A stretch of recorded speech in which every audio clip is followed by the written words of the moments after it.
படைக்கின்றேனே என்ற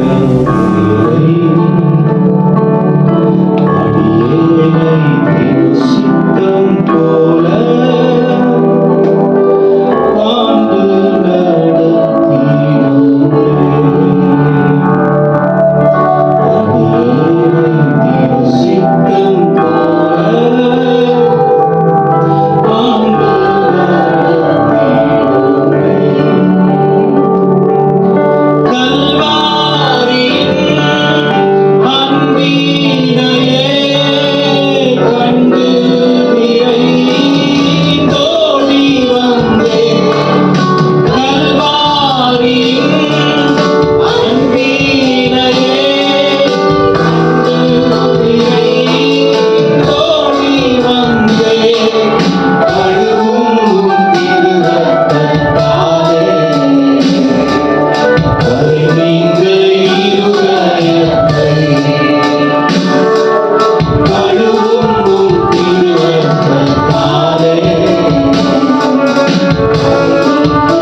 பலிபீடத்தில் நாங்கள் படைக்கிறோம். உம்முடைய பூரண அபிஷேகம் எங்களை ஆட்கொள்ளும்படிக்காக ஆண்டவரே எங்களை ஒப்பு கொடுக்கிறோம்னு சொல்ல முடியுமா?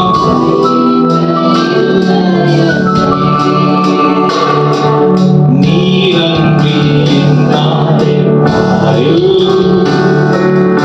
ஏதும் நான் செய்திட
இல்லாத பட்சத்தில் நாங்கள் செய்கிறது எல்லாம் வெறும் ஆண்டவரே ஒரு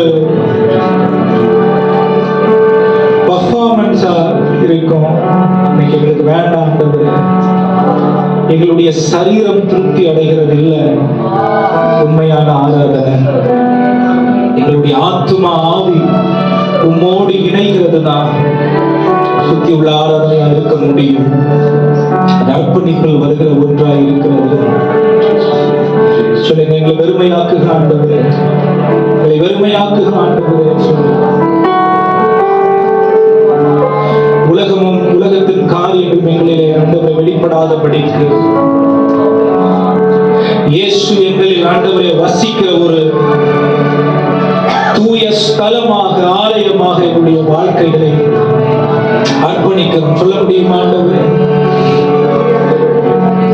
எங்கள் சிந்தையை நீங்க ஆண்டவரை ஆட்கொண்டு எங்களை வழிநடத்தும்படிக்கு, எங்களுடைய இதயங்களிலே நீர் வீட்டிலிருந்து பரிசுத்த அலங்காரமாக எங்களுடைய வாழ்க்கை நீர் மாற்றும்படிக்காக சொல்லுங்க ஆண்டவரே, எங்களை சுத்திகரிப்பீராக.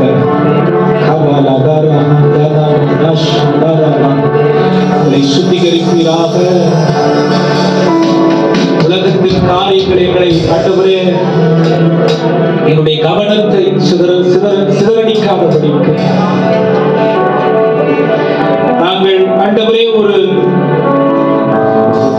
பெயரளவில் வந்து உம்மை தேடி ஆராதித்து ஆண்டவரே ஒரு நல்ல உணர்வு கிடைச்சது அப்படின்னு ஆலயத்தை விட்டு போகாதபடிக்கு, தேவனோடு இருக்கிற அந்த உறவில் நான் பலப்பட்டிருக்கிற பரிசுத்த ஆவியானவர் என்னை சரியான விதத்தில் வழிநடத்தி கொண்டிருக்கிறார் என்ற நிச்சயத்தோடு இடத்தை விட்டு நாங்கள் கடந்து செல்லும்படிக்கு அப்படிப்பட்ட ஒரு ஆயத்தத்தை எங்களுக்கு தாரும்.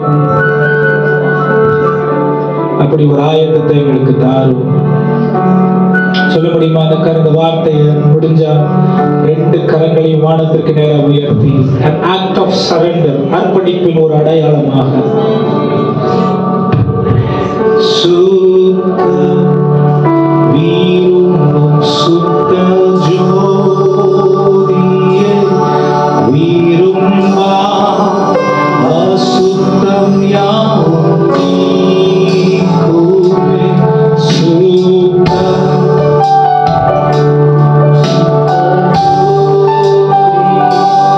வீரும் அசுத்தம் யாவும் நீக்குமே பாவி நீசர் பாவினாரையா தேவாயிரக்கம் செய்ய மாட்டீரோ பாவி நீசர் பாவினாரையா தேவாயிரக்கம் செய்ய மாட்டீரோ பரிசுத்தர் கூட்டம் நடுவோம் ஜோடி தீரும் சுத்த ஜோடி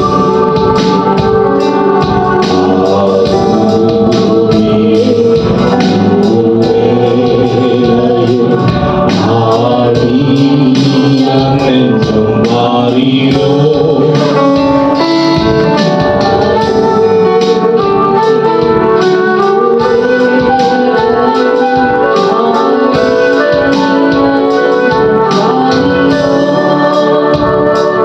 துணை வேண்டும் காதப்பாகே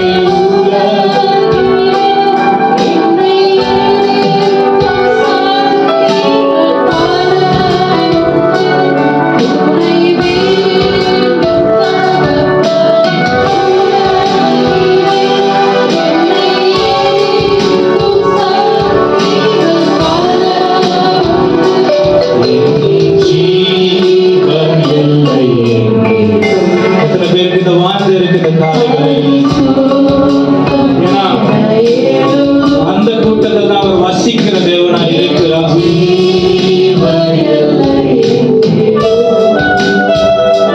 பரிசுத்த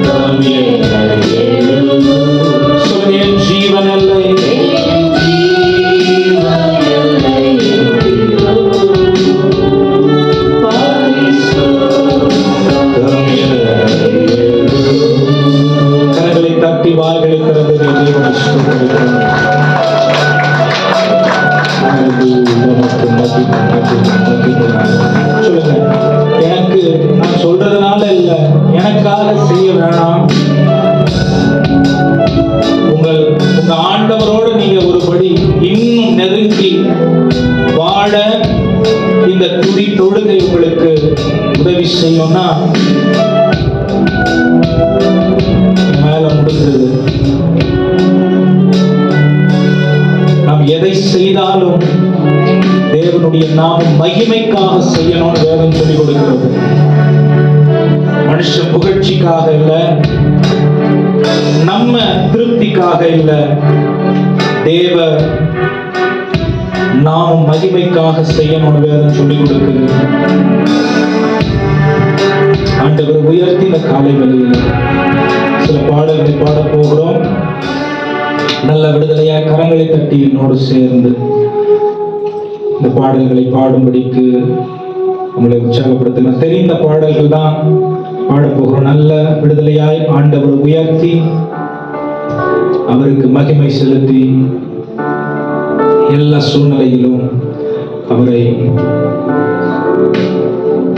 வாழ்க்கையில் நிறைவாய் அனுமதித்து அப்படி ஆளுகை நம்மில் நிறைவாய் இருக்கும்படிக்கு எல்லா கரங்களை தட்டி தேவனை பாடல்கள் வாயிலாக மகிமை செலுத்தலாம். ஆதியும் நீரே, அந்தமும் நீரே, ஜோதியும் நீரே, என் சொந்தமும் நீரே. ஆதியும் நீரே, அந்தமும் நீரே, ஜோதியும் நீரே, என் சொந்தமும் நீரே. இந்த காலத்தில்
Ma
சொல்லுங்க ஹalleluya. கர்த்தருடைய பரிசுத்த நாமத்திற்கு மகிமை உண்டாகட்டும். ஆண்டவர் ஒவ்வொருவரையும் ஒவ்வொரு விதத்தில் நடத்தி அவருடைய வாழ்க்கைக்கு வேண்டிய கிருபைகளையும் நன்மைகளையும் செய்து வருகிறார்.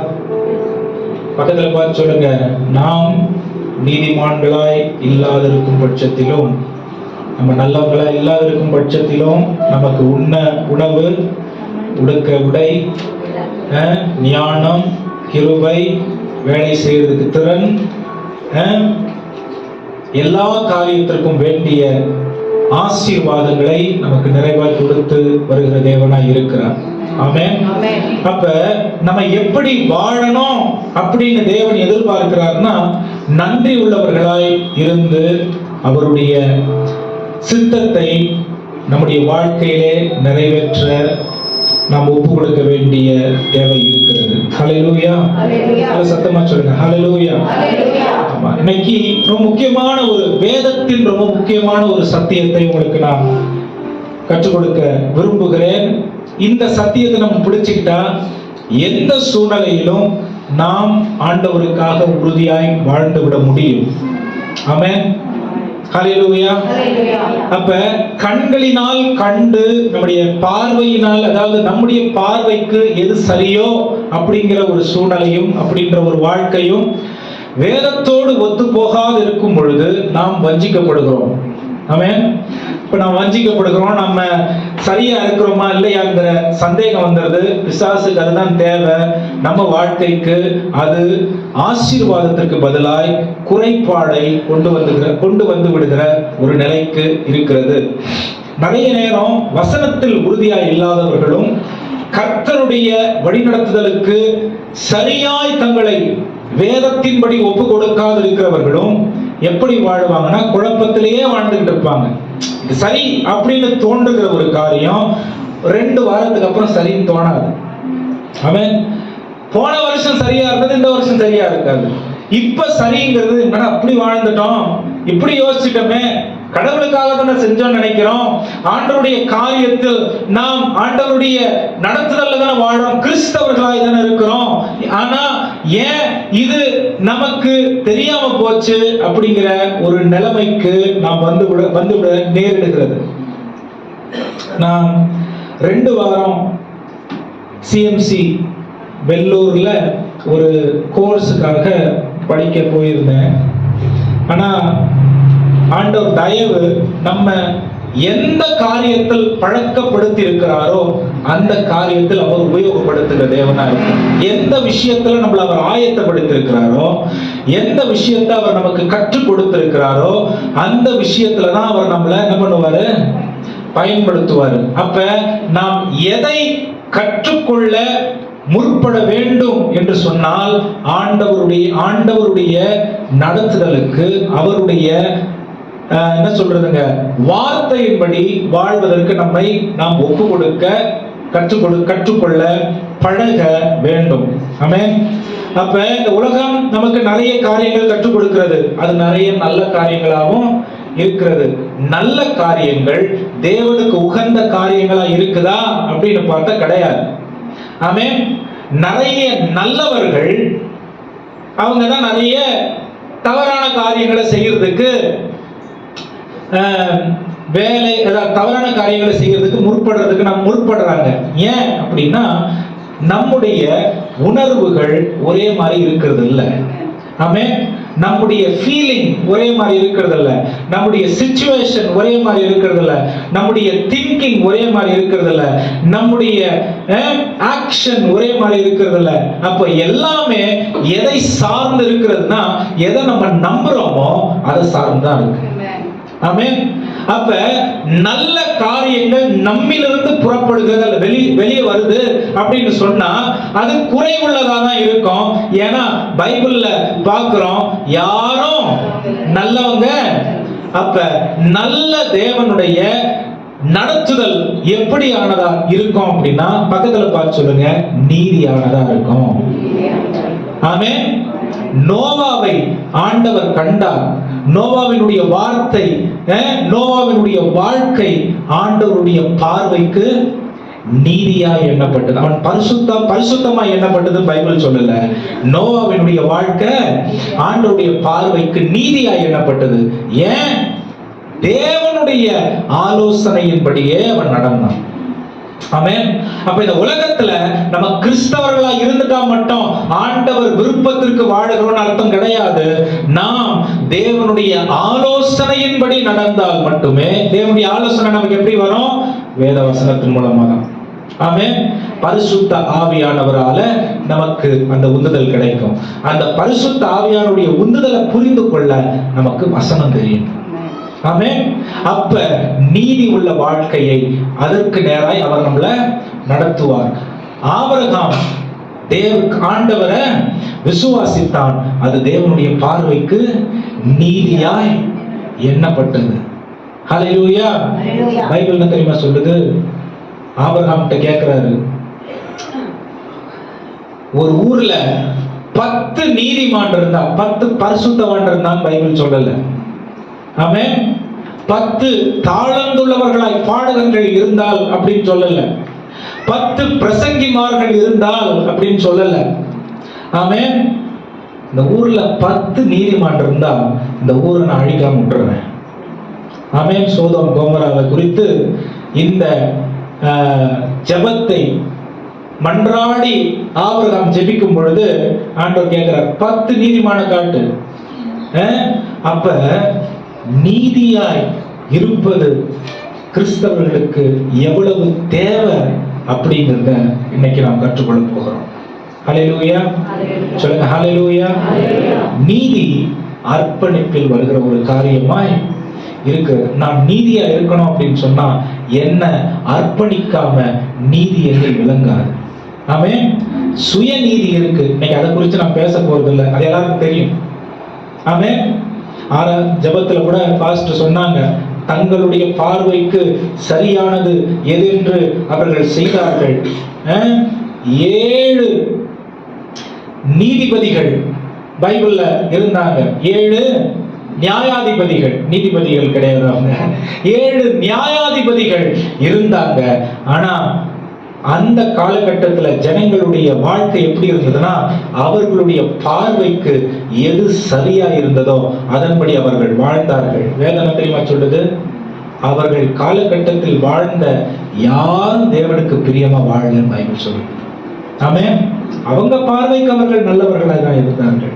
அப்ப கிறிஸ்தவர்களாய் இருக்கிறவர்கள் தங்கள் பார்வைக்கு சரியானவர்களாய் இருக்கிறதை காட்டிலும் கர்த்தருடைய பார்வைக்கு சரியானவர்களாய் இருக்க வேண்டியது தேவையா இருக்கிறது. அப்ப ஒரு கட்டமைப்புக்குள்ள ஆண்டவர் நம்மளை கொண்டு வராரு. அப்ப இந்த தேவனுடைய பார்வையில் நீதி நமக்கு எப்படி வரும் அப்படின்னா, நம்மை தாழ்த்தி. ஆபிரகாம் ஜெபம் பண்றான். ஆபிரகாம் ஆண்டவரை விசுவாசிக்கிறான். எதுக்கு விசுவாசிக்கிறான்? ஆபிரகாம் தேவனை எதுக்கு விசுவாசிக்கிறான்? சொல்லுங்க, எதுக்கு விசுவாசிக்கிறான்?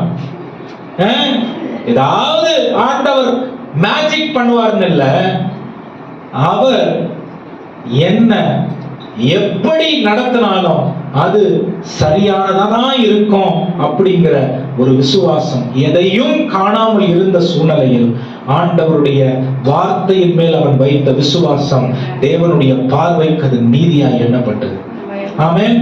காரியங்கள் என் வாழ்க்கையில வாய்க்கும் பொழுது ஆண்டவரை நான் விசுவாசிப்பேன், அது தேவனுடைய பார்வைக்கு நீதியா இருக்காது, என்னுடைய பார்வைக்கு நீதியா இருக்கும். ஆமென். அது நம்பிக்கை நடக்கும். நான் கிறிஸ்துவ நம்புறேங்க, கிறிஸ்துவ நம்புறதுனால இதெல்லாம் எனக்கு நடக்கும், நம்பிக்கை. ஆமென். நம்பிக்கை வேணும், ஆனா விசுவாசம் முக்கியம். என்ன மாதிரி விசுவாசம் முக்கியம்? நான் கண்டு விசுவாசிக்கிறதை விட காணாமல் விசுவாசிக்கிறவர்கள் பாக்கியவான்கள் வேதம் சொல்லி கொடுக்கிறது. அப்ப ஒரு காரியம் நம்ம வாழ்க்கையில நடக்கும் அப்படிங்கிறது இல்ல, ஆண்டவர் எனக்காக செய்கிற யாவும் அது நீதியானதா இருக்குங்கிற விசுவாசத்தையும் உறுதியத்துவத்தையும் நாம் எந்த குறைபாடும் இன்றி விசுவாசிக்கிறதுக்கு பேர் தான் ஆண்டவருடைய பார்வைக்கு நீதியானதா இருக்கும். ஹல்லேலூயா. சொல்லுங்க ஹல்லேலூயா. ரொம்ப முக்கியமான ஒரு சத்தியம். இன்னைக்கு நிறைய பேருக்கு 98% கிறிஸ்தவர்களுக்கு நீதி உள்ள வாழ்க்கையின் மீது ஈர்ப்பு இல்லை, பரிசுத்தத்தின் மீது ஈர்ப்பு இருக்கிறது.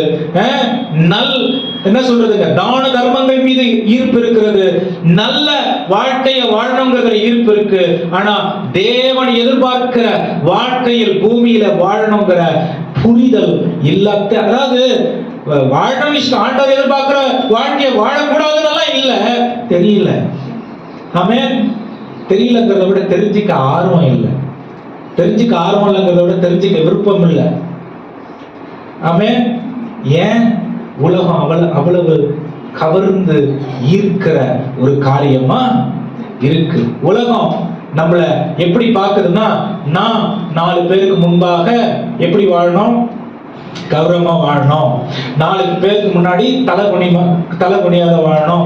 என் குடும்பம் நல்லா இருக்கு 4 பேரு சொல்லணும்னு. ஆனா வேதம் என்ன தெரியுமா சொல்லி கொடுக்குது? இதுக்கு அப்படியே ஆப்போசிட்டா சொல்லி கொடுக்குது. நீ எவ்வளோ உயரத்துக்கு போனாலும், வேதம் நீ எதுவுமே இல்லாம தரித்திரமா இருந்தாலும், சாப்பாடுக்கு வழி இல்லைனாலும் அப்படி பைபிள் சொல்லி கொடுக்கல. ஆமென். வேதம் என்ன சொல்லி கொடுக்குதுன்னா, நீ எவ்வளவு உயரத்துக்கு போனாலும், எவ்வளவு ஆசீர்வதிக்கப்பட்டிருந்தாலும், கர்த்தருடைய நடத்துதலுக்கு முதல் இடத்தை கொடுப்பது தேவனுக்கு பிரியமான ஒரு வாழ்க்கை, தேவன் விரும்புகிற ஒரு நீதியாயிருக்கும். ஆமென். ஹல்லேலூயா. நீதியின் மேல் பசிதாகம் உள்ளவர்கள் பாக்கியவான்கள், அவர்கள் எங்க இருக்கு அந்த வசனம்? 5ஆம் அதிகாரம். ரொம்ப முக்கியமான ஒரு வார்த்தை. வேதத்தில் பரிசுத்தம் என்கிற வார்த்தையை விட நீதி என்கிற வார்த்தையை தான் அதிகமா ஆண்டவர் பயன்படுத்தியிருந்தார். ஆமென். நீதிமான்களை தான் ஆண்டவர் தேடுகிற ஒரு தேவனா இருந்தார். நீதிமான் யார் தெரியுமா? அவர் சொல்றத செய்யறவங்க. ஹல்லேலூயா. அவருக்கு கட்டுப்பட்டு வாழ்கிறவர்கள். யார் நீதிமான்? இயேசுவை சொந்த இரட்சகராய் ஏற்றுக்கொள்கிறவர்கள் அல்ல. இயேசுவை சொந்த இரட்சகராய் ஏற்றுக்கொண்டு இயேசு பூமியில் பிதாவின் சித்தத்தை செய்தபடி நாமும் பூமியில் கிறிஸ்து காண்பித்த மாதிரியின்படி வாழுகிற ஒரு வாழ்க்கையை வாழ்கிறவர்கள் தான் தேவன் விரும்புகிற நீதிமான்கள். ஹல்லேலூயா. சொல்லுங்க ஹல்லேலூயா. நான் போனேன்னா டைம் பத்தாது. ஆண்டவருடைய பார்வையில நீதி அப்படின்னா எது அப்படின்னு பார்க்கும் பொழுது, அவருடைய சுபாவத்தை வெளிப்படுத்துவது, அவருடைய கீழ்ப்படிதலை வெளிப்படுத்துவது, அவருடைய தாழ்மையை வெளிப்படுத்துவது, அவருடைய ஒப்பு கொடுத்தலை வெளிப்படுத்துவது, அவருடைய அர்ப்பணிப்பை வெளிப்படுத்துவது, கர்த்தருக்கு கொடுக்கிறதான மகிமையை அவர் கொடுத்தது போல நாமும் கொடுக்கிறதே தேவனுடைய பார்வைக்கு நீதியாய் எண்ணப்படும். ஹல்லேலூயா. எது நீதி? சொல்லுங்க, எது நீதி? 5 காரியம் சொன்ன. அவருடைய சுபாவத்தை வெளிப்படுத்துவது, அவருடைய தாழ்மையை வெளிப்படுத்துவது, அவருடைய பரிசுத்தத்தை வெளிப்படுத்துறது, அவருடைய அர்ப்பணிப்பை வெளிப்படுத்துறது, அவர் கர்த்தருக்கு கொடுத்த இடத்தை நம்முடைய வாழ்க்கையிலும் நாம் கொடுக்கும் பொழுது கர்த்தருடைய பார்வைக்கு அது நீதியாய் இருக்கும். ஏன் கிறிஸ்தவர்கள் உலகத்தில் கிறிஸ்துவை காண்பிக்க முடியல அப்படின்னா, நாம் கிறிஸ்தவத்தை காண்பிக்கிறோம். அப்படின்னா என்ன? சர்ச்சுக்கு வரோம், பாட்டு பாடுறோம், கிறிஸ்டியன் பேருங்களை வச்சுக்கிறோம், அந்தந்த கூட்டங்களை கரெக்டா நடத்திடுறோம், மற்ற காரியங்கள் எல்லாம் நம்ம செஞ்சிடறோம், ஜெபம் பண்ணிடுறோம், பைபிள் வாசிக்கிறோம், எல்லாம் பண்ணிடுறோம். கிறிஸ்து நம்மில் வெளிப்படாமல் இருக்கிறதுனாலே கிறிஸ்தவர்கள் என்ற பெயரளவில் ஜனங்கள் நம்மை அடையாளம் கொள்கிறார்கள். நம்மில் கிறிஸ்துவை காணவில்லை. என்னைக்கு நம்ம கிறிஸ்துவை நம்முடைய வாழ்க்கையில் காண்பிக்கிறோமோ அது தேவனுடைய பார்வைக்கு நீதியானதாய் இருக்கும். ஹல்லேலூயா. சொல்லுங்க ஹல்லேலூயா. நோவா உலகத்தில் வாழ்ந்தாலும் உலகத்தை காட்டல. ஆமென். நோவா உலகத்தில் வாழ்ந்த 120 வருஷம் பிரசங்கம் பண்ணார். எத்தனை வருஷம்? 1 நாள் 2 நாள் இல்ல, 120 வருஷம் பிரசங்கம் பண்ணாரு. ஆண்டவர் சொன்னதை மட்டும் செஞ்சாரு. ஆண்டவருடைய பார்வைக்கு அது நீதியா எண்ணப்பட்டது. அது ரொம்ப எளிமையா இருந்திருக்கும் நினைக்கிறீங்களா? ஈஸியா இருந்திருக்கும் நினைக்கிறீங்களா? 120 வருஷம் அவரை கேலி பண்ணாங்கன்னு பைபிள் சொல்லுது. நோவா என்ன பண்ணாங்களா? கேலி பண்ணாங்க. ஆனாலும் அவர் கர்த்தருக்கு நியமித்த காரியங்கள், கர்த்தர் அவனுக்கு நியமித்த காரியங்களை சரியாக செய்கிறவனாய் இருந்தான். ஆண்டவருடைய பார்வையில் அது நீதியாய் எண்ணப்பட்டது. ஆமென். ஹல்லேலூயா. ரோமர் 3:10 வாசிங்க. ஆண்டவருடைய எதிர்பார்ப்பு இன்னைக்கு என்ன? ஆவல், அவருடைய ஆசை நம்முடைய வாழ்க்கையில என்னவா இருக்கு? கிறிஸ்தவர்களை பார்த்து அவர் என்ன சொல்ல விரும்புறாரு அப்படிங்கறத இன்னைக்கு நான் கொஞ்ச நேரம் நம்ம பார்க்கலாம். அந்தபடியே நீதிமான் ஒருவனும் என்ன சொல்றாரு? நீதிமான் ஒருவனாகிலும் இல்லை. நீதிமான் ஒருத்தரும் இல்ல. அது நான் தேடுறேன், நீதி உள்ளவர்களை நான் தேடுறேன், நீதிமான் ஒருவனும் இல்லை என்று வேதம் சொல்லுது. ஏன் வேதம் தெரியுமா சொல்லுது? 3ஆம் அதிகாரம் 23ஆம் வசனம், எல்லாரும் பாவம் செய்து தேவனுடைய மகிமையை அற்றவர்களாய் இருக்கிறார்கள். ஹல்லேலூயா. நீதி தேவனுடைய மகிமையை நம்முடைய வாழ்க்கையில் நிரந்தரமாய் தங்க வைக்கும். ஹல்லேலூயா. God is not looking for a bright, brilliant people. God is looking for righteous people. Amen. தேவன் நம்ம அப்படியே பயங்கரமா ஜனங்களுக்கு முன்னாடி கொண்டாடப்படுகிறவர்களா இருக்கணும்னு ஆண்டவர் பார்க்கல, நீதிமான்களா இருக்கணும்னு ஆண்டவர் பார்க்கிறார். ஹல்லேலூயா. சொல்லுங்க ஹல்லேலூயா. 3 பேருடைய வாழ்க்கையில, அதாவது போய் படிச்சது வந்து அந்த ஹாஸ்பிட்டல் போய் நாங்க படிச்சது வந்து ஹாஸ்பிட்டல் அட்மினிஸ்ட்ரேஷன், அதுதான் நாங்க போய் படிச்சோம். ஆனா அங்க எல்லாரும் வந்து பாஸ்டரையா கிட்டத்தட்ட ஒரு 9 இடங்கள்ல இருந்து, பீகார்ல இருந்து, ஷில்லாங்ல இருந்து அப்படிலாம் வந்திருந்தாங்க. என்ன அதாவது நான் எப்பவுமே ஆண்டவர் கொண்டு போகும்போது, ஆண்டவரே உங்களை எப்படியாவது வெளிப்படுத்திடணும் அப்படிங்கிற எண்ணத்துல நான் ரொம்ப கவனமா இருப்பேன். 2 பேருடைய குடும்ப பிரச்சனை. ஒருத்தர் வந்து 10 வருஷத்துக்கு கதையை சொல்றேன், 2013 இருந்து நான் சொல்லணும்னா அவ்வளோ பிரச்சனை அப்படின்னு. அதுக்கு ஒரு முடிவு வந்துருச்சு. உட்காந்து பேசணும், கொஞ்ச நேரம் அப்படியே உட்காந்து பேசணும்.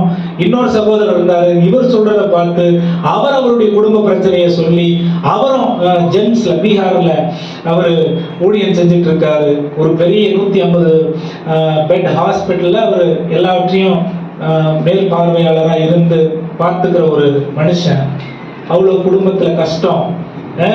உட்கார்ந்து ஒரு 20 நிமிஷம் பேசணும், அவ்வளவுதான். அவங்க வந்து அதை சொல்ல, இன்னைக்கு இதை சொல்ல, அன்னைக்கு அதை அவங்க செயல்பட, நாளைக்கு அதனுடைய விளைவை அவங்க வந்து அதுல இருந்து விடுதலை அடையிறத அவங்க பார்த்தாங்க. ஒரு தம்பி பேர் சொல்ல விரும்பல, ஒருவேளை நான் சப்ஸ்கிரைப் பண்ணியிருக்கான், பார்த்தாலும் பார்ப்பான்.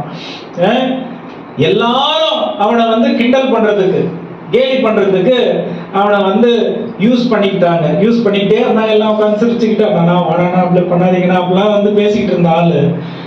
ELS போலாம், புக் வாங்கலான்னு போனான். இந்த பையன், நான் எனக்கு ஒரு பைபிள் வாங்கி கொடுங்கண்ணா, நான் பிறந்ததுல இருந்து கிறிஸ்தவனா இருக்கேன், படிச்சதே இல்லை, நான் ரொம்ப ரொம்ப அவமானமா இருக்கு. ஏன் அப்படின்னா, முன்னாடி நாள் 2 மணி நேரம் அந்த தம்பி கூட ஒரு இடத்துக்கு நான் டிராவல் பண்ணேன். அப்போ பேசிக்கிட்டு இருக்கும் பொழுது நிறைய காரியங்களை வெளிப்படுத்தினோம். நம்ம ஆண்டவருக்காக பயன்படுறதுக்கு நம்ம கிட்ட ஒரு பெரிய காரியம் இருக்க வேண்டியதில்லை. நம்ம கிட்ட ஆண்டவருடைய ஆளுகை நம்ம வாழ்க்கை மீது இருந்தா போதும். ஆமென். எதுக்கு இதை சொல்ல வரேன் அப்படின்னா, எங்க போனாலும் நான் வந்து அப்படியே பெரிய ஆள் ஆயிரும் அப்படி கிடையாது. எதுக்கு இது சொல்ல வரேன் அப்படின்னா, ஆண்டவர் எல்லாருடைய வாழ்க்கை மீதும் அக்கறை உள்ள தேவனா இருக்கிறாரு. நீங்க ஆண்டவருடைய ஆளுகைக்கு ஒப்பு கொடுத்தீங்கன்னா உங்களை பயன்படுத்துவாருங்கிறத சொல்ல வரேன். ஆமென். உங்களை விட உங்க வாழ்க்கைய சரியா நடத்துறதுக்கு அவரால் மட்டும்தான் முடியும். ஆமென். ஏன் உங்க முழு தாயின் கருவுல உருவாவதற்கு முன்னாடியே அவர் உங்களை கண்டிருக்கிற தேவனா இருக்கிறார். உலகம் தோன்றுவதற்கு முன்பாகவே உங்களை கண்டிருக்கிற தேவனா இருக்கிறார். உலகம் ஸ்தாபிக்கப்படுவதற்கு முன்பாகவே உங்களை அவருடைய கண்கள் கண்டிருக்கிற தேவனா இருக்கிற. நான் சொல்ற இந்த காரியம் எல்லாம் ரோமர் 5ஆம் அதிகாரம் 3, 5, 7, 13 வசனங்களை நீங்க பார்க்க முடியும். தாயின் கருவுல தோன்றதுக்கு முன்னாடி உங்களை அவர் பார்த்துட்டாரு. உலகம் தோன்றுவதற்கு முன்பாகவே அவர் உங்களுக்காக மரித்திருக்கிற தேவனா இருக்கிற. உங்கள் பாவங்கள் என்னன்னு அவருக்கு தெரியும். உலகத்தை அவர் உண்டாக்குவதற்கு முன்பாகவே அவர் உங்களுடைய கண்களை, அவருடைய கண்களை உங்களை கண்டிருக்கிற தேவனா இருக்கிறாரு. அப்ப அவருடைய வாழ்க்கைக்கு அல்லது அவருடைய நடத்துதலுக்கு நம்மை அர்ப்பணிப்பதுதான் தேவன் நீதியாய் இருக்கிறது. ஹல்லேலூயா. சொல்லுங்க ஹalleluya. ஒரு ரெண்டு முக்கியமான காரியங்களை இன்னைக்கு சொல்லிட்டு விசுவாசிகளா நாம் எப்படி பூமியில வாழ முடியும்ங்கறத சொல்லி நான் முடிக்க விரும்புகிறேன். இந்த காரியங்கள் பாருங்க, நீதி நம்மிடத்திலிருந்து பிறக்கிற ஒரு காரியம் கிடையாது, தேவனிடத்திலிருந்து கொடுக்கப்படுகிற ஒரு காரியம். ஹalleluya. முதல்ல நம்ம கவனிக்க வேண்டிய ஒரு காரியம் என்னன்னா, நீதி நம்மிடத்திலிருந்து பிறக்கப்படுகிறது இல்ல, தேவனிடத்திலிருந்து கொடுக்கப்படுகிற ஒரு காரியம். ஹalleluya. வாசிங்க 2 கொரிந்தியர் 5ஆம் அதிகாரம் 21ஆம் வசனம். 2 கொரிந்தியர் 5ஆம் அதிகாரம். அப்ப மனுஷனை குறித்து ஆண்டவருடைய பார்வை என்ன இருக்கு? நீதிமான தேடின ஒருவனையும் காணேன். அப்ப நீதி என்ற விஷயத்தை நம்ம யாரை பார்த்து தான் கத்துக்க முடியும்? மனுஷனை பார்த்து இல்ல, ஆண்டவரை பார்த்து. ஆமென். உங்களை பரிசுத்தவான்னு ஒரு ஆள் சொல்றதை விட உங்களை நீதிமான்னு ஒருத்தவங்க சொன்னா நீங்க ஆசீர்வதிக்கப்பட்டவர்கள். ஏன்னா தேவனுடைய பார்வைக்கு அது மகிமையை கொண்டு வருகிற ஒரு காரியமா இருக்கு. ஏன் இது ஃபார்முலா? எப்படி நாங்க பாருங்க, ஆண்டவர் மேலேயே உங்களுடைய கவனம் வைத்து நீங்க வாழும் பொழுது உலகத்தின் காரியங்களை நீங்க தவிர்க்கிறீங்க. உலகத்தின் காரியங்களை நீங்க தவிர்க்க ஆண்டவருடைய ரூபமும் ஆண்டவருடைய சாயலும் ஆண்டவருடைய சுபாவமும் உங்கள வெளிப்படுது. ஆண்டவருடைய சுபாவத்தை நீங்க வெளிப்படுத்தும் பொழுது விசுவாசத்தில் நடக்கிறவர்களாய் இருக்கிறீர்கள். விசுவாசத்தில் நீங்கள் நடந்தால் தேவனுடைய பார்வைக்கு அது நீதியா எண்ணப்படும். ஆமென். விசுவாசத்தில் நடக்கிறதுனா என்ன? அது ஒரு பெரிய சப்ஜெக்ட், இன்னொரு நாள் பேசலாம். நம்ம அதாவது தெளிவா ஆண்டவருக்காக வாழறதுக்கு வேதத்துல அழக வார்த்தைகளை எழுதி வச்சுட்டு போயிருக்காரு. வாசிங்க அந்த வசனத்தை. நாம் அவருக்குள் தேவனுடைய நீதியாகும்படி, கவனிங்க, நாம் அவருக்குள் தேவனுடைய நீதியாகும்படிக்கு பாவம் அறியாத அவரை நமக்காக பாவமாக்கினார். பாருங்க, நம்ம பரிசுத்தவான ஆவறதுக்கு ஆண்டவர் பாவமானார்னு சொல்ல, நாம் அவருக்குள் நீதியாகும்படிக்கு பாவம் இல்லாத அவரை பாவமாக்கினார். முதல்ல சொல்றாரு நீதியான, அதாவது 3ஆம் அதிகாரம் 10ஆம் வசனத்துல ரோமர்ல, நீதிமான தேடுறேன் ஒருவனையும் காணல, பாவத்தின் சம்பளம் மரணம் சொல்றாரு. பாவம் நம்மள எப்படி என்ன பண்ணுதான்? 3:16 எல்லாரும் பாவம் செஞ்சு ஏகமா கெட்டு போனாங்கன்னு இருக்கு. இங்க 2 கொரிந்தியர் 5ஆம் அதிகாரத்துல பார்க்கும் பொழுது, நாம் அவருடைய நீதியாகும்படிக்கு நம்முடைய பாவத்திற்காக அவர் பாவமானார். இப்ப நீதினா என்ன அப்படின்றது தேவனை நாம் வெளிப்படுத்துறதா தான் பொருளா இருக்கும். ஆமென். ஆண்டவர் எப்படி வெளிப்படுத்துவீங்க? ஆண்டவர் எப்படி வெளிப்படுத்துவீங்க? ஆண்டவர் எப்படி வெளிப்படுத்துவீங்க? சரி, பார்க்கலாம், பின்னாடி பார்க்கலாம். நிறைய காரியங்கள் இருக்கு. ஆண்டவரை எப்படி வெளிப்படுத்த முடியும் தெரியுமா? அவர் அவருடைய நீதியை நமக்கு கொடுத்திருக்கிறார். அதுலதான் இந்த பூமியில நான் அவரை வெளிப்படுத்த, அவர் விரும்புகிற வாழ்க்கையை வாழ முடியுங்கிற புரிதலையும் விசுவாசத்திலையும் தான் அவர் வெளிப்படுத்த முடியும். ஆமென். சொல்லுங்க ஹalleluya. ரோமர் 4ஆம் அதிகாரம் 5ஆம் வசனத்தை வாசிக்கலாம். எப்படி தேவனுடைய நீதியை நாம் வெளிப்படுத்த முடியும்? ஆண்டவர் எப்படி நம்முடைய வாழ்க்கையில இருந்து பாவத்தை எடுத்து எப்படி அவருடைய நீதியை நமக்கு கொடுத்தார் அப்படின்னா இந்த வசனம் சொல்லுது. ரோமர் 4ஆம் அதிகாரம் 5ஆம் வசனம்.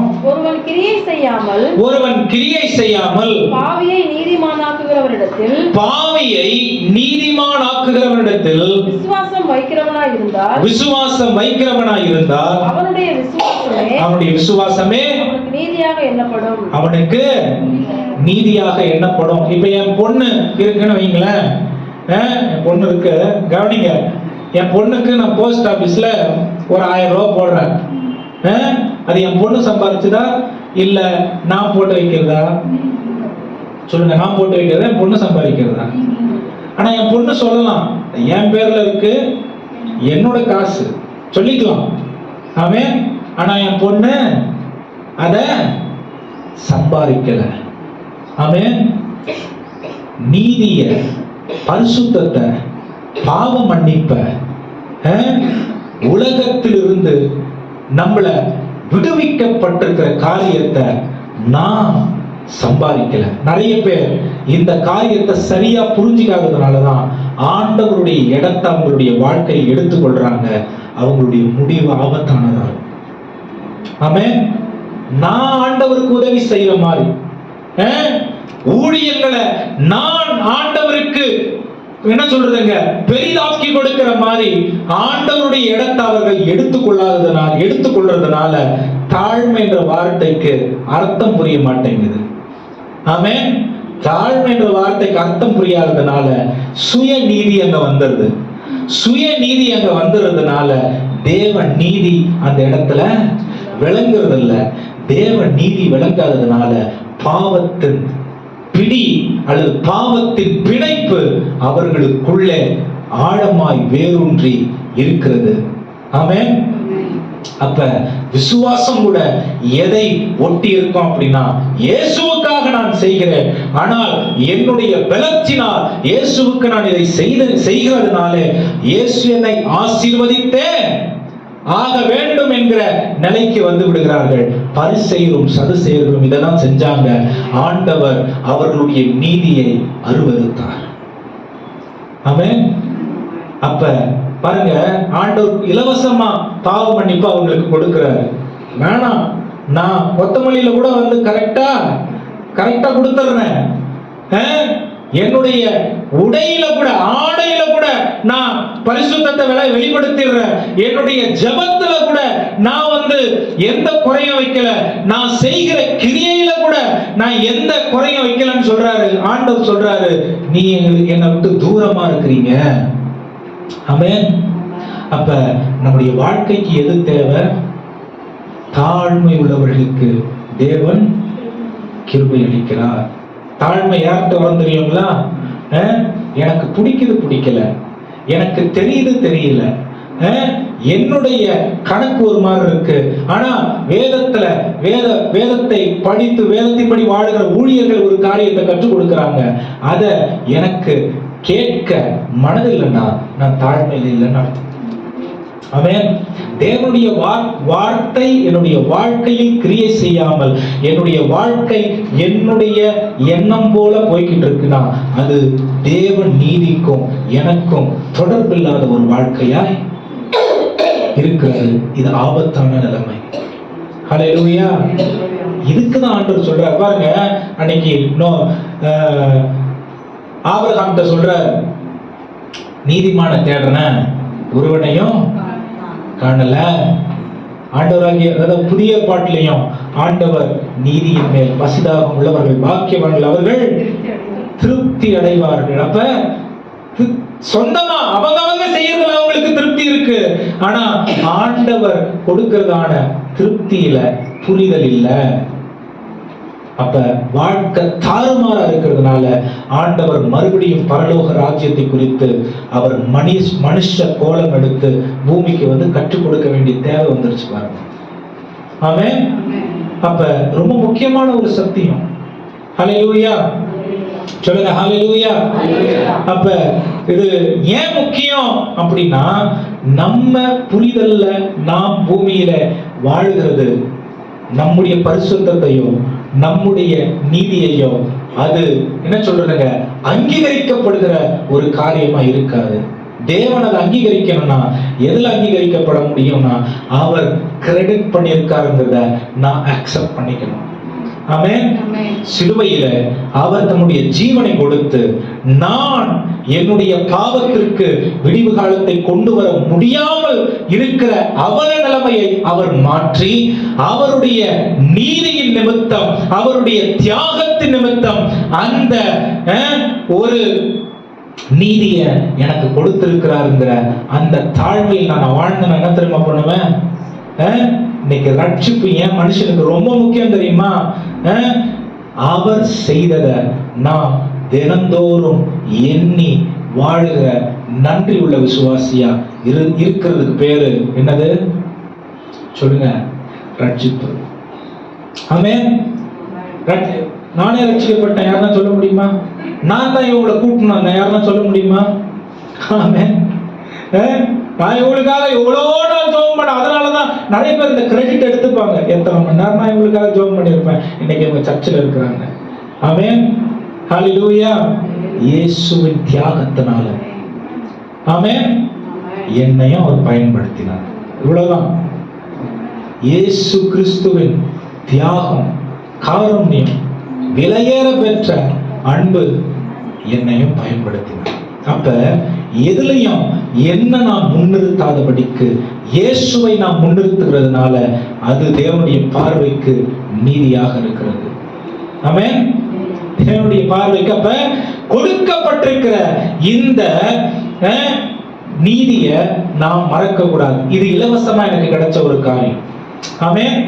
எப்பவுமே நான் சொல்றேன் பாருங்க, ரட்சிப்பா இருக்கட்டும் பாருங்க, நீதி, பரிசுத்தம், நமக்கு கிடைத்திருக்கிற காரியங்கள் இலவசமா இந்த நீதி கிடைச்சதுனால இது மலிவானது கிடையாது. நிறைய பேர் மலிவானதை பார்க்கறாங்க. ஆமென். Whatever you get it for free is not cheap. ஆமென். உலகமே ஆண்டவருடைய பார்வைக்கு உலகம் எப்படி இருக்கு? ரோமர் 3:10 என்ன படிச்சோம்?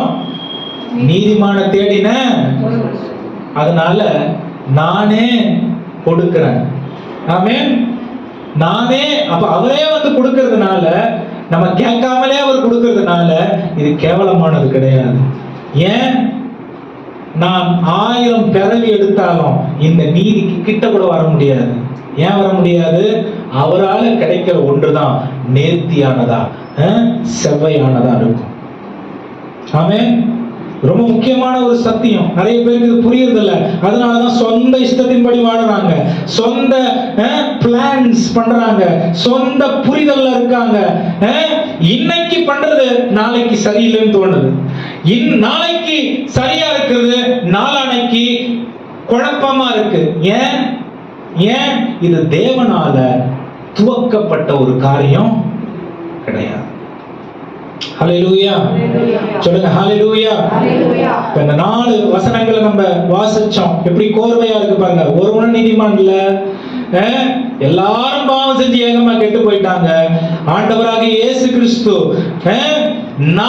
நம்முடைய பாவத்தை அவர் எடுத்துக்கொண்டு அவருடைய நீதியை நமக்கு கொடுத்தபடியினாலே அது நமக்கு தேவனுடைய பார்வைக்கு அருமையாக எண்ணப்பட்டது. ஹalleluya. பிலிப்பியர் 3:9 வாசிங்க. இது நமக்கு கொடுக்கப்பட்டது. அதனால நம்முடைய வாழ்க்கைக்கு இது ஒரு பெரிய ஆசீர்வாதமாய் இருக்கிறது. வாசிங்க பிலிப்பியர் 3:9. ஆதாயப்படுத்திக் கொள்ளும்படிக்கு எனக்கு படிங்க. நான் கிறிஸ்துவை ஆதாயப்படுத்திக் கொள்ளும்படிக்கு நியாயப்பிரமாணத்தினால் வருகிற சுயநீதியை உடையவனாயிராமல், இது வந்து பரிசேயர் சதுசேயர் கிட்ட இருக்குது. நியாயப்பிரமாணத்தினால் வருகிற சுயநீதியே உடையவனாய் இல்லாமல் கிறிஸ்துவை பற்றும் விசுவாசத்தினால் வருகிறதும், விசுவாசம் மூலமாய் தேவனால் உண்டாயிருக்கிறதுமான நீதியை உடையவனாயிருந்து கிறிஸ்துவுக்குள் இருக்கிறவன் என்று காணப்படும்படிக்கும். கிறிஸ்துவுக்குள் இருக்கிற பாருங்க, இந்த நீதி எதுக்கு கொடுக்கப்பட்டிருக்கு? எதுக்கு இந்த நீதி கொடுக்கப்பட்டிருக்கு? கிறிஸ்துவுக்குள் நீங்க இருக்கிறவர்களாய் இருக்கிறீர்கள் என்று காணப்படும்படிக்கு. உலகம் நீங்க கிறிஸ்துவுக்குள்ள இருக்கிறீங்கன்னு பார்க்கணும். பக்கத்துல பார்த்து சொல்லுங்க, கிறிஸ்டினா இருக்கணும்ன்றது பார்க்கறது இல்ல, கிரைஸ்ட் லைக்கா இருக்கணும்ன்றத பார்க்கணும். எல்லாருக்கும் தெரியும், நீங்க கிறிஸ்டியன் பைபிள் தூக்கி சர்ச்சுக்கு வந்தது எல்லாருக்கும் தெரியும். ஆமென். இந்த பைபிள் சொல்ற கிறிஸ்துவின்படி நான் வாழுகிறேனா, அதுதான் இன்னைக்கு கிறிஸ்து எதிர்பார்க்கிறார். அததான் தேடுறாரு, அததான் சொல்றாரு, ஒருவனையும் காணேன்னு சொல்லி. ஆமென். மதத்தினால் வராதது, நற்கிரியையினால் வராதது, சுய நீதியினால் வராதது, கிறிஸ்துவினால் நமக்கு கொடுக்கப்பட்டிருக்கிறது. ஹல்லேலூயா. கிறிஸ்துவினால் நமக்கு கொடுக்கப்பட்டிருக்கிறது. ஹல்லேலூயா. சத்தமா சொல்லுங்க ஹல்லேலூயா. இன்னொரு வசனத்தையும் வாசிக்கலாம். ரோமர் 5:1. இவ்விதமாக நாம் விசுவாசத்தினாலே நீதிமான்கள் ஆக்கப்பட்டிருக்கிறோம். எப்படி நீதிமான்கள் ஆக்கப்பட்டிருக்கிறோம்னா, விசுவாசத்தினாலே நீதிமான்கள் ஆக்கப்பட்டிருக்கிறோம். நம்முடைய கர்த்தராகிய இயேசு கிறிஸ்து மூலமாய் தேவனிடத்தில் சமாதானம் பெற்றிருக்கிறோம். தேவனிடத்தில் பாருங்க, பாவத்தின் நிமித்தமாய் தேவனுக்கும் நமக்கும் உண்டாயிருந்த அந்த பிரிவு, அந்த துண்டிக்கப்பட்ட தொடர்பை இயேசு கிறிஸ்துவின் நீதியினாலே நாம் தேவனோடு சமாதானமாக ஆகிறதான ஒரு அழகான ஒரு வழியை தேவன் ஆண்டவராக இயேசு கிறிஸ்து நமக்கு செஞ்சார். ஆமென். இது நீங்கள் நானும் செய்ய முடியாது. இதை புரிஞ்சுக்கிறதுக்கு எனக்கு தாழ்மை தேவை. தாழ்மைனா என்னது? என் பாஸ்டர் பொண்ணும் தெரியாது, அவங்கெல்லாம் அந்த காலத்து ஆளுங்க. பசங்க சொல்லுவாங்க, நான் நிறைய வாலிப பிள்ளைங்களை பார்த்துருக்கேன். என்ன தெரியும் உனக்கு? சும்மா அங்க போய் உட்காரு, அந்த காலத்து கதையெல்லாம் இன்னைக்கு 2000 வருஷத்து கதை. இயேசு சொல்றாரு, ஒருவனையும், அதான் 4000 வருஷத்து கதை. தேடுறேன், நீதிமான தேடுறேன், ஒருவனையும். ஆமென். டீனேஜ்ல அப்படிதான் இருக்கும். டீனேஜ்ல அப்படிதான் இருக்கும். அப்பா அம்மாவை பார்த்தா அவங்களுக்கு ஒன்றும் தெரியாத மாதிரி, அவங்க சொன்னா அவங்களுக்கு அவங்க அவுடேட்டடா இருக்கிற மாதிரி, ஃப்ரெண்ட்ஸ் சொல்றதுதான் ரொம்ப பெருசு மாதிரி, அப்பா அம்மா சொல்றது அவங்களுக்கு ஒண்ணுமே அறிவே இல்லாத மாதிரி, ஸ்கூல் பக்கமே அவங்க போகாத மாதிரி அப்படிதான் இருக்கும். ஆமென். ஹல்லேலூயா. இயேசு எனக்கு நீதியை விளங்க பண்ணினா, ஆமென், குடும்பத்தில் எனக்கு தாழ்மை வெளிப்படும், சபையில் எனக்கு தாழ்மை வெளிப்படும். ஆமென். ஏன்னா பரிசுத்த ஆவியானவர் கோணலும் மாணலுமா நடத்துகிற தேவன் இல்ல, அவர் எல்லாவற்றையும் சீர்படுத்தி நடத்துகிற தேவனா. கர்த்தருடைய பயம் இதயத்துல தங்கும். பாஸ்டர் சொல்ற வார்த்தை, அந்த வார்த்தையை குறிச்சி நடுக்கம் வரும். ஆமென். சர்ச்சில் இருக்கும்போது இல்ல, யாருமே இல்லாத பொழுது, ஆமென், நண்பர்களோடு இருக்கும் பொழுது, வீடுகள்ல இருக்கும் பொழுது, உறவினர்களோடு இருக்கும் பொழுது, ஆமென். சில நேரம் நண்பர்களோடு இருக்கும் பொழுது அவங்களுடைய வேற ஒரு முகம் வெளியே வரும். பார்த்திருக்கீங்களா? வீட்டுல ரொம்ப நாள் என் வீட்டுக்கார மாதிரி யாரும் இல்லை, என் மனைவி மாதிரி யாரும் இல்லை. சர்ச்சில் ஐயோ பயங்கர ஜபம், அவங்க கண்ணை மூடினா திறக்கவே மாட்டாங்க, அப்படி ஒரு பரிசுத்தம். ஆமென். பாட்டு பாடுறதுன்னா, ஜபிக்கிறதுன்னா, வாசிக்கிறதுன்னா எல்லாம் ஓகே தான். ஆமென். நண்பர்களோடு இருக்கும் பொழுது ஒரு ஒரு பயங்கரமான ஒரு முகம் தெரியும். ஆமென். ஏன் ஏன் ஏன் சொல்லுங்க? I want to show that I am somebody. நானும் ஒரு ஆளு அப்படின்னு நான் என்ன பண்ணணும்? காட்டணும். ஆண்டவர் எப்படி தெரியுமா இருந்தாரு? அவருடைய குரு கூட தெரியாம தன்னை தாழ்த்தி அதாவது எப்படி இருந்தாருன்னா, அவர் ஒரு அலங்கோலமா மாறினாரு. அவர் ஒரு ஆள் இல்ல, அவர் ஒரு கடவுள். அலங்கோலமா மாறி நமக்கு அந்த தேவனோடு இருக்கிற சமாதானத்தை உண்டு பண்ணினார். ஹல்லேலூயா. அப்ப சர்ச்சுக்கு போறேன், நான் எதை கத்துக்கிறேன்? அவங்க என்ன, இவங்க என்ன இல்ல, இயேசு நீதிமான்கள் மீது நோக்கமா இருக்கிறார். அத என் வாழ்க்கையில நான் வெளிப்படுத்தணும். ஹல்லேலூயா. சொல்லுங்க ஹல்லேலூயா. அப்ப ரொம்ப முக்கியமான ஒரு விஷயம். அப்ப எது நமக்கு கொடுக்கப்பட்டிருக்கிறது? கொடுக்கப்பட்ட நீதி எது? என் பாவங்கள் மன்னிக்கப்பட்டிருக்கிறது.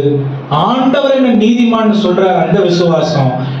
அவர் என்னை அவருடைய பிள்ளையாக ஏற்றுக்கொண்டிருக்கிறார் என்ற ஒரு விசுவாசம். ஒன்னு சொல்லிட்டாங்களா? இது மாற போறதில்லை. நீ எவ்வளவு பெரிய பாவியா இருந்தாலும் அவர் கொடுத்த மன்னிப்பு மாற போறதில்ல. எவ்வளவு பெரிய பாவியா இருந்தாலும் அவர் உங்களுடைய வாழ்க்கையில் கொடுத்திருக்கிற நீதி மாற போறதில்ல.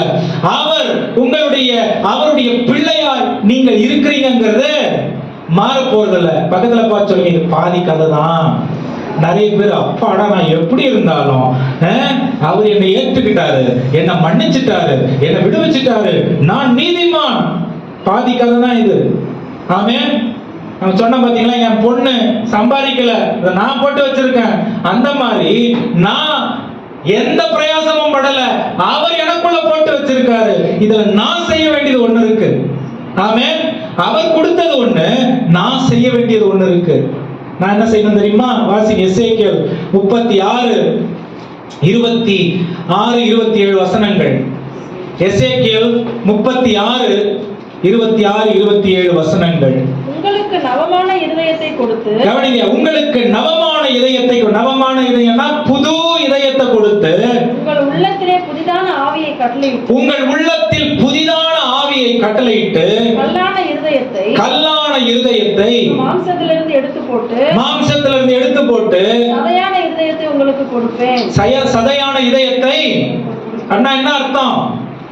இதுவரைக்கும் இந்த உலகத்தில் பாவியாய் நான் வாழும் பொழுது என்னுடைய சுபாவம் மனிதர்களுக்கு நான் எவ்வளவு பலசாலி, எவ்வளவு திறமை உள்ளவன், எவ்வளவு அதிகாரம் படைத்தவன் என்று காண்பிக்கிறதான நிலை போய் நான் ஆண்டவரை எப்படி வெளிப்படுத்த போறேன் அப்படிங்கிற ஒரு புதிய இதயத்தை ஆண்டவர் ரட்சிக்கப்பட்டவர்கள் கொடுத்திருக்கிறார். ஆமென். ரட்சிக்கப்பட்டுட்டோம், நான் எவ்வளவு பெரிய ஆள், நான் எப்படி, நான் என் காட்டுறேன் பாரு, எனக்கு இவ்வளவு பேர் தெரியும், வேஸ்ட். புது இதயம் வரலன்னு அர்த்தம். ஆமென். அவர் எனக்குள்ள என் புள்ளன்னு சொல்லிட்டாருன்னா, அவர் என் பாவத்தை மன்னிச்சிட்டாருன்னா, அவர் அவருடைய இரக்கத்தை என் வாழ்க்கையில பாராட்டி இருக்கிறார்னா, எனக்குள்ள காண்பிக்கப்பட வேண்டிய காரியம் என்னது? என்னுடைய கல்லான இதயம் மாறி ஆண்டவர் எனக்கு சதையான புதிய இதயத்தையும் புதிய ஆவியையும் கொடுத்திருக்கிறார் என்கிற அதை நோக்கி பயணிக்க வேண்டிய ஒரு புதிய மாற்றப்பட்ட கிறிஸ்தவர்களாய் நாம் இருக்க வேண்டும். ஆமென். ரட்சிக்கப்படுறதுக்கு முன்னாடி ஒரே மாதிரி, ரட்சிக்கப்பட்ட பிறகு ஒரே மாதிரி எத்தனை பேர் இருக்கிறோம்? போன வாரத்துக்கு முன்னாடி வர பிரசங்கம் பண்ண, நாம் பாவத்தை மன்னிக்கிற இயேசுவை பார்க்கிறோம், ஆனால் பாவத்திலிருந்து விடுவிக்கிற இயேசு இன்னும் எனக்கு அறிமுகமாகல. அதான் என் பாவத்தை மன்னின்னு கேட்கிறேன், ஆனா பரிசுத்தமா வாழணுங்கிறத நான் இன்னும் தொடங்க ஆரம்பிக்கல. ஆமென். அப்படி இருக்கிறவங்க தான் ரட்சிக்கப்படுவாங்க. ரெண்டாவது 2 கொரிந்தியர் 3:18 வாசிங்க. 2 கொரிந்தியர் 3:18 வேகமா வாசிங்களேன். முதல்ல நான் சொன்னேன், கல்லான இதயத்தை எடுத்து சதையான இதயத்தை கொடுக்கிறார், புதிய இதயத்தை, நவமான இதயத்தை கொடுக்கிறாரு, நல்ல புதிய ஆவிய. இந்த புதிய இயேசுவின் ஆவி எப்படி இருக்கிற ஆவி தெரியுமா? பக்கத்துல பார்த்து சொல்லுங்க, கீழ்ப்படுகிற ஆவி. ஆமென். பரலோகத்தில் அவருடைய சித்தம் செய்யப்படுகிறது போல பூமியிலும் அவருடைய சித்தம் செய்யப்படுவதாக. நான் என்னுடைய சித்தத்தை செய்ய வரவில்லை, பிதாவின் சித்தத்தையே நிறைவேற்ற வந்திருக்கிறேன்.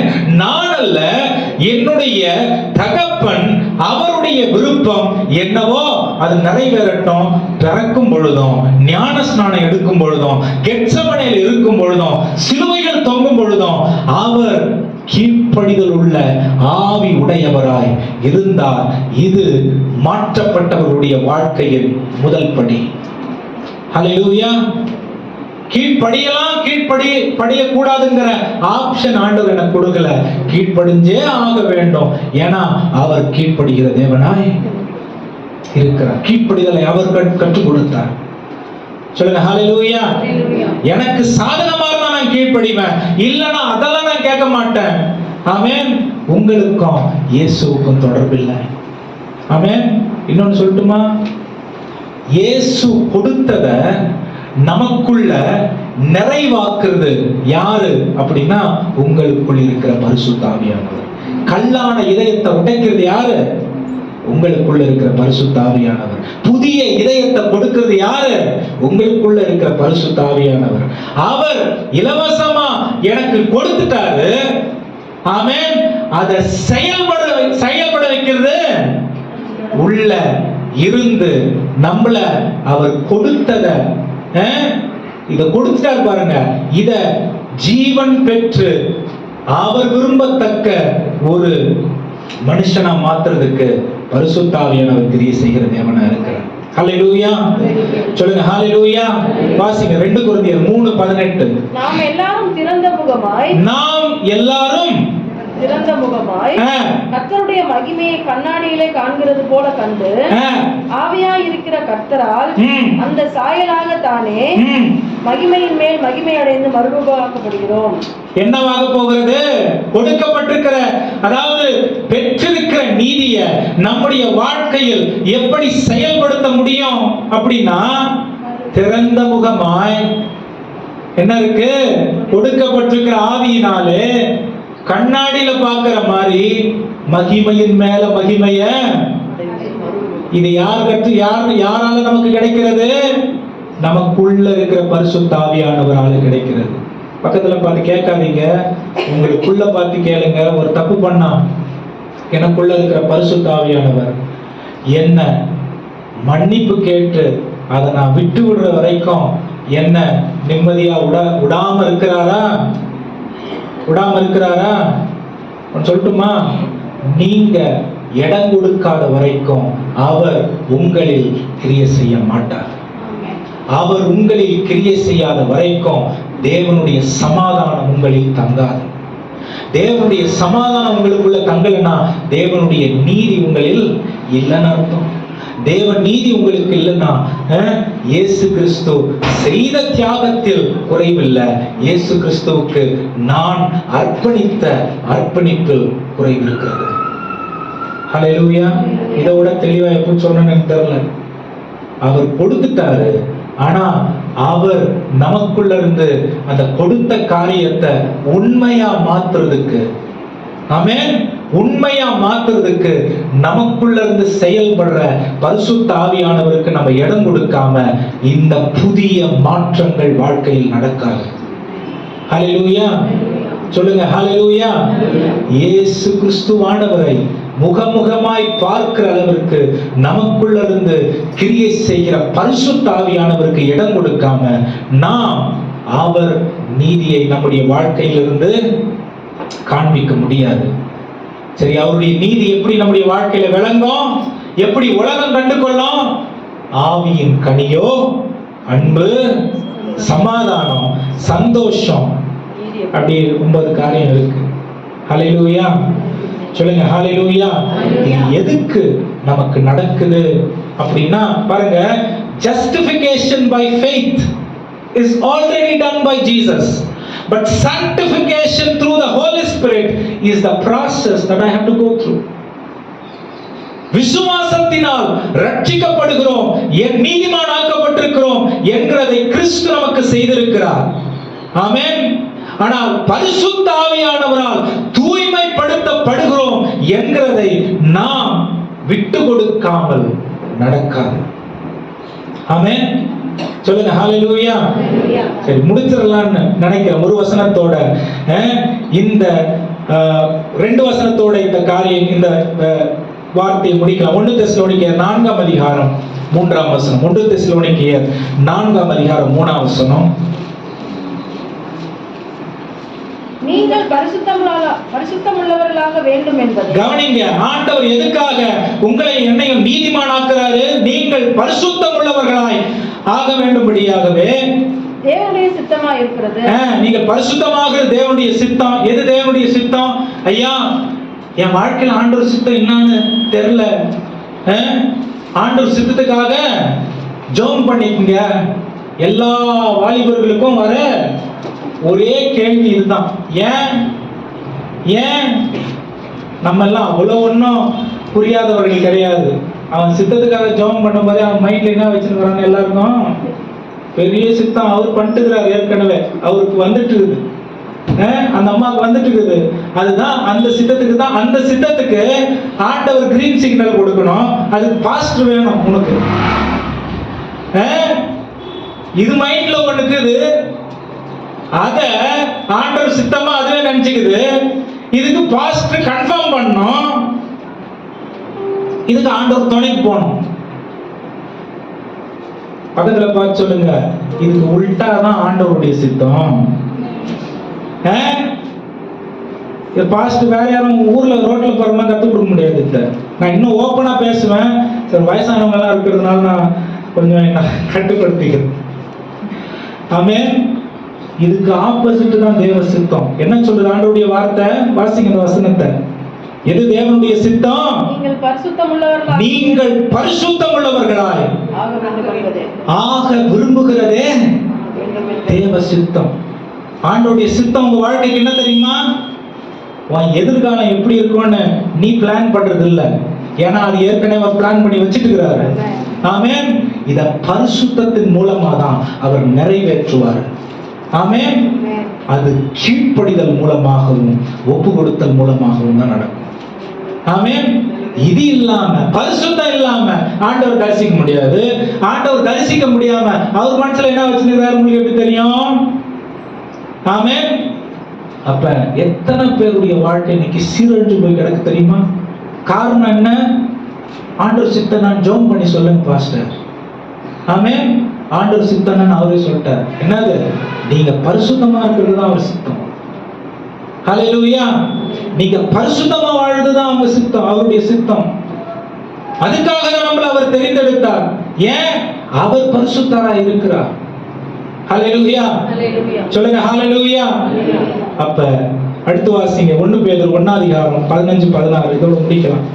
1 பேதுரு 1:15. தேவனுடைய எதிர்பார்ப்பு நம்முடைய வாழ்க்கையில இதுவா தான் இருக்கு. உங்களை அழைத்தவர் பரிசுத்தராய்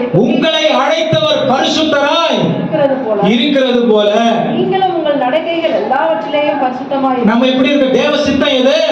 நீங்களும் அது இல்ல. நீங்களும் உங்களுடைய நடக்கைகளில் எல்லாம் பரிசுத்தர்களாய் இருங்கள். வாசிங்க தொடர்ந்து. உங்களை அழைத்தவர் பரிசுத்தராய் இருக்கிறது போல நீங்களும் உங்கள் நடக்கைகள் எல்லாவற்றிலேயும் பரிசுத்தராய் இருங்கள். நான் பரிசுத்தர் ஆகையால் நீங்களும் பரிசுத்தராய் இருங்கள். ஹல்லேலூயா. சொல்லுங்க ஹல்லேலூயா. எப்படி நம்ம பரிசுத்தமா இருக்க முடியும்? ஒரே ஒரு காரியம் சொல்லிட்டு முடியும். எபேசியர் 4:29. எபேசியர் 4:29. கெட்ட வார்த்தை ஒன்றும் உங்கள் வாயிலிருந்து புறப்பட வேண்டாம். பக்தி விருத்திக்கு ஏதுவான நல்ல வார்த்தை உண்டானா எப்படி பரிசுத்தமா வாழ முடியும்? நான் பரிசுத்தர் ஆகையால நீங்களும். அப்ப எப்படி நாம் பரிசுத்தமா இருக்க முடியும்? எதுக்கு நம்ம பரிசுத்தமா இருக்கணும்? அதான் ஆண்டவருடைய சித்தம் நம்ம வாழ்க்கையில. எப்படி நான் பரிசுத்தமாக முடியும்? பக்தி விருத்திக்கு ஏதுவான வார்த்தைகள் என்னுடைய நாவிலே வர வேண்டும். கெட்ட வார்த்தைகள் ஒன்றும் என் நாவிலே. கெட்ட வார்த்தைகள்னா அசிங்கமா பேசுறாங்க, அந்த கெட்ட வார்த்தைகள் இல்ல. ஒருத்தவனுடைய வாழ்க்கையை கட்டுவதற்கு விரோதமாய் எழும்புகிற எல்லா வார்த்தைகளும் கெட்ட வார்த்தைகளே. ஆமென். ஒன்னு சொல்லட்டுமா? இது வாய் திறந்து சொல்ற வார்த்தை இல்ல, மனசுல நினைக்கிற வார்த்தை. ஒருத்தவங்க குடும்பத்தை குறித்து, ஒரு தனிநபரை குறித்து, ஒரு சூழ்நிலை குறித்து மனதில் நினைக்கிற வார்த்தைகள். ஆமென். மனதில் நினைக்கிற வார்த்தைகள். அதான் ஆண்டவர் சொல்றாரு. ஹல்லேலூயா. ரொம்ப முக்கியம். பக்தி விருத்திக்கு ஏதுவான வார்த்தைகளுடைய நாவிலே புறப்படட்டும். அடுத்து ஒரு வசனம் இருக்கு, மீகா 6:8 இருக்கு. அன்பு, இதெல்லாம் உங்களுடைய நடக்கை தாழ்மை உள்ளதாகவும் அன்பும் கிருபையும் நிறைந்ததாகவும் இருக்கட்டுமே. அப்ப நம்முடைய வார்த்தை பக்தி விருத்திக்கு ஏதுவானதாக இருந்து, தூய்மை உள்ள வாழ்க்கை தாழ்மையாய் வாழ்ந்து, உங்களுடைய வாழ்க்கை வெளிச்சமாய் உலகத்தில் ஒளி வீசும் பொழுது மத்தேயு 5:16 தேவன் நீதி உங்களில் விளங்குகிறது. ஹல்லேலூயா. தேவனுடைய நீதி எப்படி விளங்குகிறது?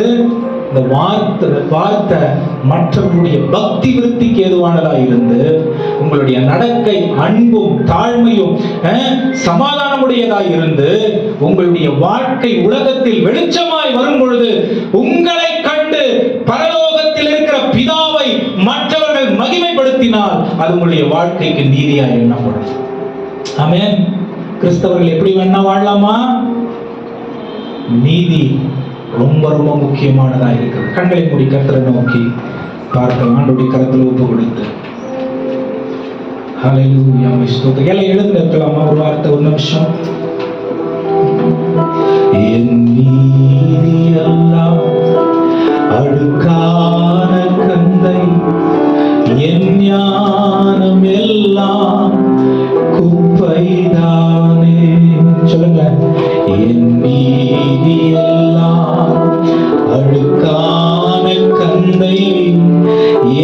ஞானம் எல்லாம்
சத்தத்தை கேட்கணும், கர்த்தருக்காக வாழணும்.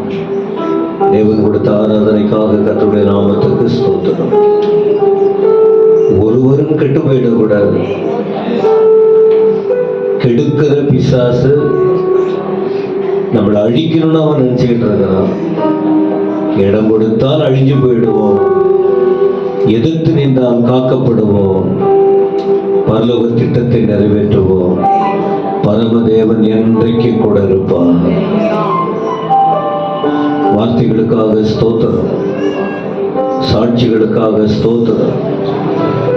இந்த உம்முடைய வீடு இதுவரை ஞாயிற்றுக்கிழமை மட்டும் வந்து ஒரு ஜபத்தை ஏறெடுத்து வந்து நடத்திட்டு போற விஷயம் இல்லை. வாரம் முழுவதும் காலை மாலை எப்பொழுதும் இந்த ஆராதனைகளுக்காக ஜெபம் பண்றோம். கர்த்தரே இடைப்படணும், கர்த்தரே உணர்த்தணும், கர்த்தரே பேசணும்னு. அதனால நம்புகிறோம். இடைப்படுகிற விதங்களுக்கு ஸ்தோத்திரம். எல்லாரையும் ஆசீர்வதியும். 4 ஆராதனைக்கும் ஜனங்கள் வரட்டும். வெறும் இந்த பந்தி நேரத்துல மட்டும் வேணும், நல்ல பிரயோஜனம் இல்லை.